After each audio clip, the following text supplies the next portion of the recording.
Aí galera, vamos então para mais um vídeo do canal, dessa vez da série da playlist, né, Mapa Mental. A gente vai fazer um mapa mental sobre um tema geral, que é a hipertensão arterial sistêmica, certo? Então vamos lá começar, né? Então no centro aí do nosso mapa, hipertensão arterial sistêmica, tá?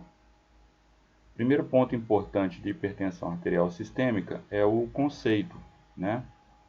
O que seria uma doença chamada, né, de hipertensão arterial sistêmica? É uma doença crônica, não transmissível. Então, ela é do grupo das doenças crônicas não transmissíveis.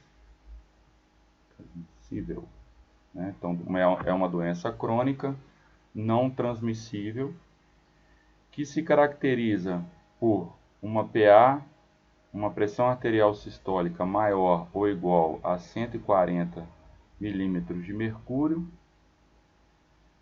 isso aqui é uma coisa importante, tá? E uma pressão arterial diastólica maior ou igual a 90 milímetros de mercúrio, tá? Então é 140 e 90 ou 140 e 90, ou seja, se o paciente tem um valor acima de 90, já caracteriza uma hipertensão arterial sistêmica, tá? Mesmo que ele tenha um valor abaixo de 140, por exemplo, 130, 145. Por isso do I e OU, tá? Tanto uma pressão quanto outra, se tiver alterada, caracteriza a pressão arterial sistêmica. A partir daí, a gente tem então a classificação, que é um assunto também bem importante nos concursos, né? A classificação. Segundo a diretriz, todo esse material é segundo a diretriz da Sociedade Brasileira de Cardiologia de 2020. Então, a PA, que a gente considera uma PA normal, ela é igual a os valores de 120 a 129 de pressão arterial sistêmica, de pressão arterial sistólica, desculpa, a 80 a 84 milímetros de mercúrio de pressão arterial diastólica, tá? A pré-hipertensão, os valores da PA, da pressão arterial sistólica, estão em torno de 130 a 139 e da diastólica entre 85 e 89. Então aí o que caracteriza a pré-hipertensão arterial, tá? Aí a gente vai entrar já na hipertensão arterial no estágio 1, tá? Aqui também vale o I ou o OU, tá? O estágio 1, a PA sistólica em torno de 140 a 159 por 90 a 99. Lembrando do I e do OU, tá? Então, uma coisa ou outra. Hipertensão arterial, estágio 2, 160 a 179 por 100 a 109. Tá? Então, isso seria hipertensão arterial estágio 2. E por último, hipertensão arterial estágio 3, que é um valor acima de 180 por 110.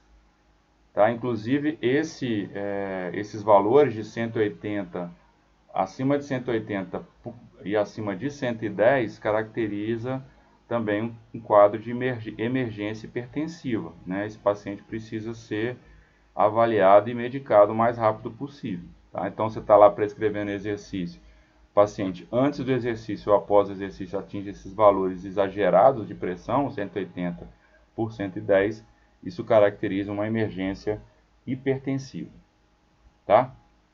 Uma outra informação em relação à hipertensão. A hipertensão, o grande problema é que ela é uma patologia silenciosa, né? E ela vai causando de maneira crônica, às vezes, na maioria das vezes assintomática, lesões em órgãos importantes, né, os chamados órgãos-alvos. Esses órgãos-alvos é o coração, é um deles, né? O cérebro, os rins e, por último, os vasos, né? Então, esses seriam os principais órgãos-alvos das alterações crônicas na pressão arterial que caracterizam uma hipertensão arterial. No coração, para ter uma ideia, ele pode levar a uma doença arterial coronariana, pode levar a uma insuficiência cardíaca, ele pode levar a uma fibrilação atrial, né, no caso a hipertensão, né, pode levar a uma fibrilação atrial e até mesmo morte súbita. Tá? Então, as consequências da pressão, da hipertensão arterial em órgãos específicos, no caso aí o coração. No cérebro, ele pode levar a um acidente vascular cerebral, tanto isquêmico quanto hemorrágico, e uma demência. Tá? Então, essas são as alterações no cérebro que podem ocasionadas a partir do aumento da pressão arterial. Nos rins, pode levar a doença renal crônica. E, por último, nos vasos, uma doença arterial obstrutiva periférica. Tá?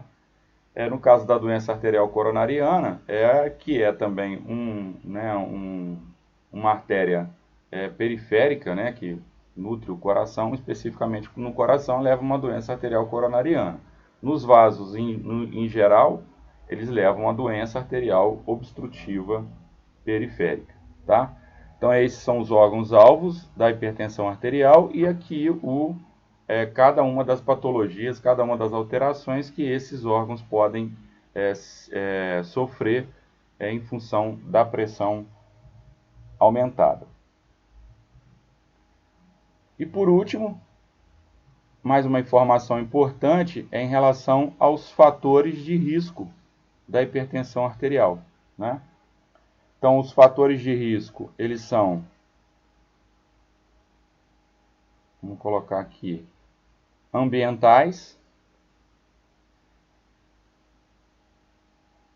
tá? Então, fatores de risco ambientais.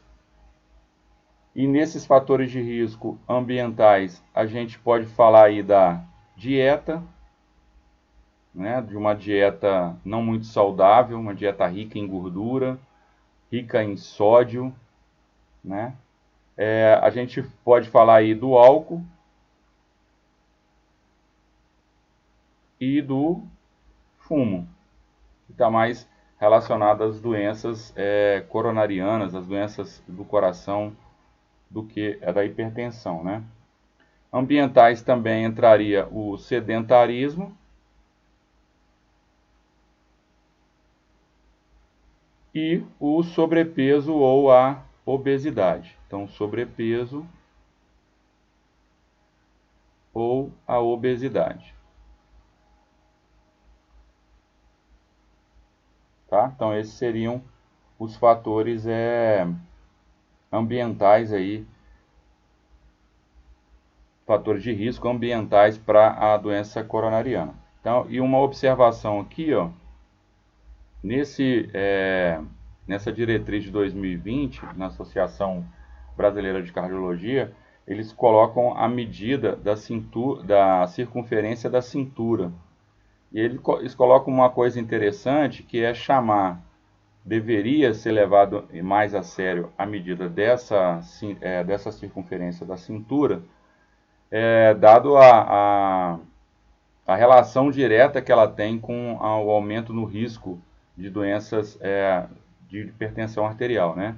E caracterizando, inclusive, poderiam ser caracterizadas, inclusive, como mais um, né, o sexto aí, mais um sinal vital.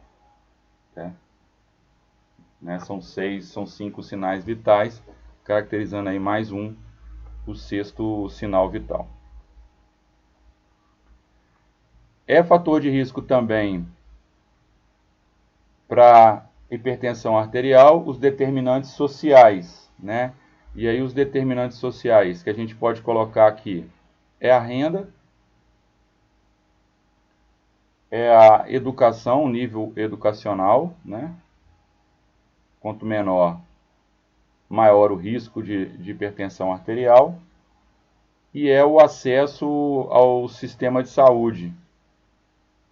Né? Quanto mais precário o acesso ao sistema de saúde, maior o risco também do desenvolvimento da hipertensão arterial. Tá? Tem fatores de risco também genéticos, né? Então, um fator de risco genético, né? Há uma chance maior quando você tem um histórico de pressão arterial na família, hipertensão arterial na família, de desenvolver essa doença. A idade, né? Quanto mais velho o indivíduo, independente de sexo, numa determinada faixa etária, maior também vai ser a chance do desenvolvimento dessa doença. E por último, o sexo. Né? É maior, meio equilibrado num determinado, no início, né? E esse desequilíbrio ocorre a partir de uma determinada idade, em torno de 60 anos. As mulheres, elas são mais suscetíveis é um fator de risco para hipertensão arterial. Tá certo? Então é isso que a gente tinha para falar sobre um mapa mental rápido sobre hipertensão arterial, que é o que eu vejo das informações que são importantes e relevantes para as provas, para as questões de concurso na nossa área da fisioterapia. Beleza? Então, o conceito, os órgãos-alvos, a classificação e os fatores de risco para hipertensão arterial. Aqui tem um quadro, uma figura bem interessante sobre o tratamento farmacológico da hipertensão arterial. Tá? Então, os diversos fármacos que você pode utilizar no tratamento da pressão, entre eles os beta-bloqueadores, os alfa-bloqueadores, os bloqueadores dos canais de cálcio, os diuréticos, os inibidores da ECA, da enzima de conversão da angiotensina, e os bloqueadores do receptor da angiotensina 2. E aí ele fala como esses medicamentos eles agem em cima da hipertensão, da pressão alta. Né? Os beta-bloqueadores, por exemplo, eles são inibidores adrenérgicos, né, do sistema nervoso autônomo simpático, que eles reduzem a frequência cardíaca e reduzem também a força de contratilidade do miocárdio, né? Então, a força de contração do miocárdio. Dessa forma que eles tentam diminuir a pressão arterial. Os alfa-bloqueadores são inibidores adrenérgicos que fazem ao contrário, né? Adrenérgicos também do sistema nervoso simpático, em que eles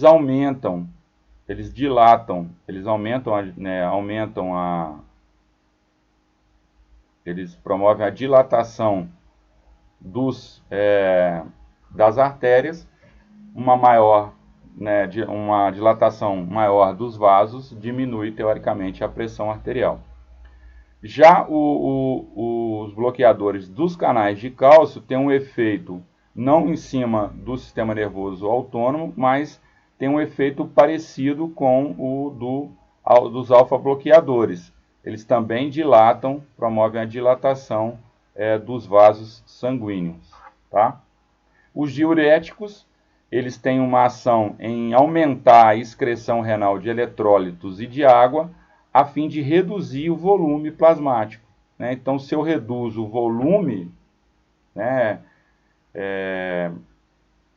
de sangue circulante, né, menos pressão esses vasos vão receber. Ou seja, eu posso diminuir a pressão arterial a partir da diminuição do volume plasmático. Os inibidores da ECA, da enzima conversora de angiotensina, que eles induzem a dilatação dos vasos arteriais também, então eles promovem a vasodilatação.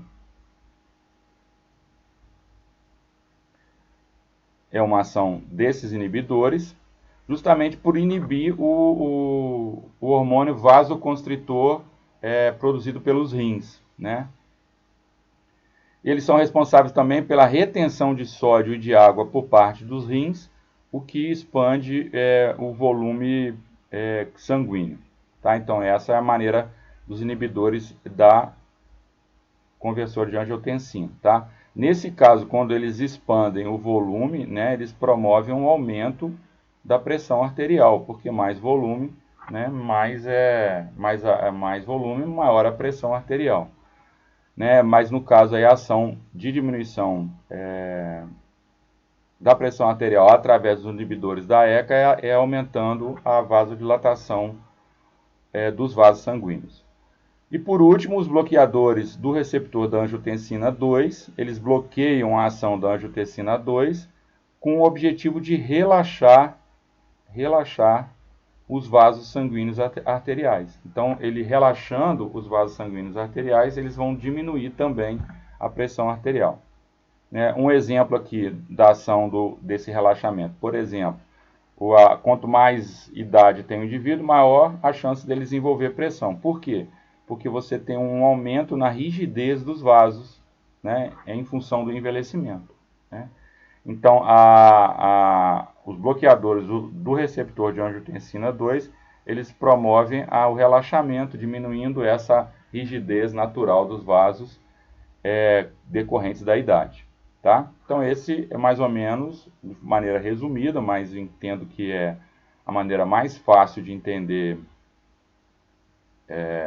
esse processo, e também eu acho que é um assunto que não vai sair desses conceitos, né, de entender a fisiologia de ação de cada um desses fármacos.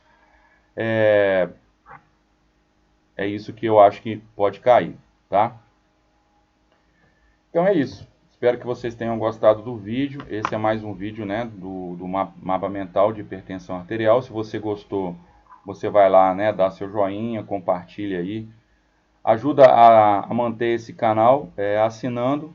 O membro ele tem acesso antecipado a esses vídeos e tem um desconto de 10% também no curso preparatório online para concursos em fisioterapia. Se você quiser saber maiores informações, faça o cadastro, né? O link do cadastro está aí embaixo, na descrição do vídeo, ou vai lá nas minhas redes sociais, lá no Instagram, @paulobrito.fisio.